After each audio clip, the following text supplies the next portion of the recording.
welcome back to the channel. If you don't know me already, my name's Joe. I'm a photographer and a videographer. And today we're doing a photo shoot, so I'm here with my model Alicia. And we're at the Temagami Fire Tower, so it's this really cool lookout, and you can always see behind us, it's a really sweet place.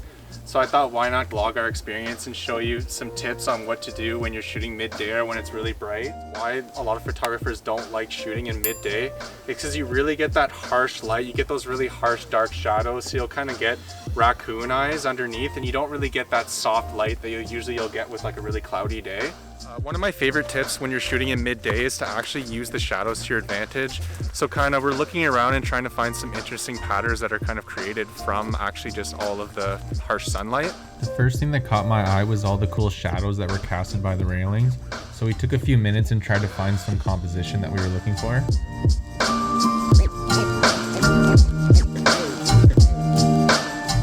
So it's kind of hard right now with the railings, just where the sun is right now. But I think I'm going to shoot through the railing and kind of see what that looks like.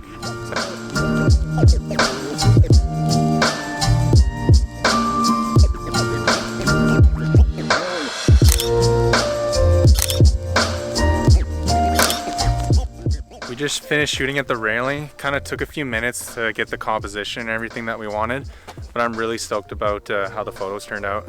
So for the next tip, we're going to be using this 3-in-1 reflector diffuser, and we're actually just going to go down to the lookout and shoot directly into the sunlight.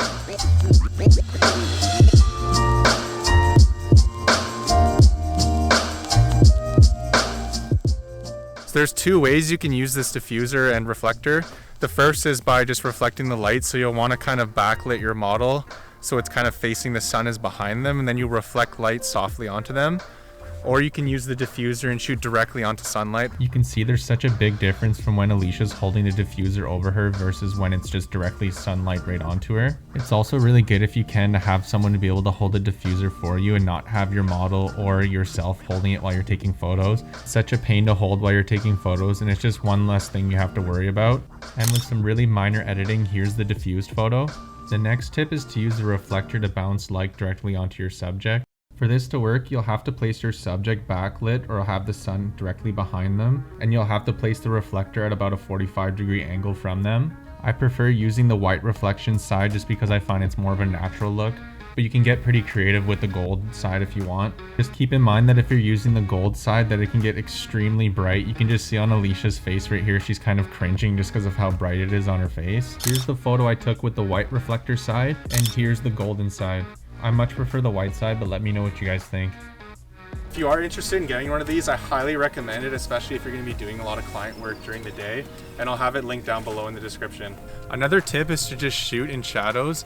This saves you from overexposing your photos, and you're more than likely just going to get a nice flattering image.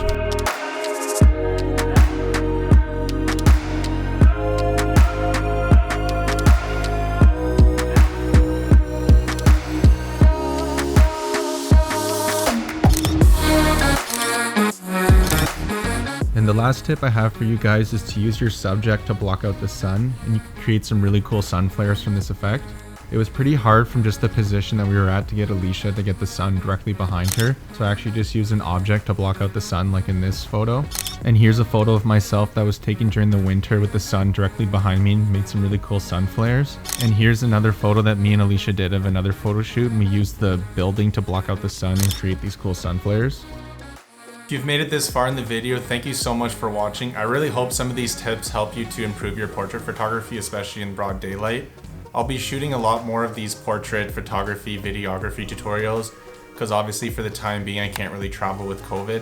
So I'll be posting a lot more tutorials in the future. Make sure to like and subscribe if you haven't already, and I'll see you guys in the next video.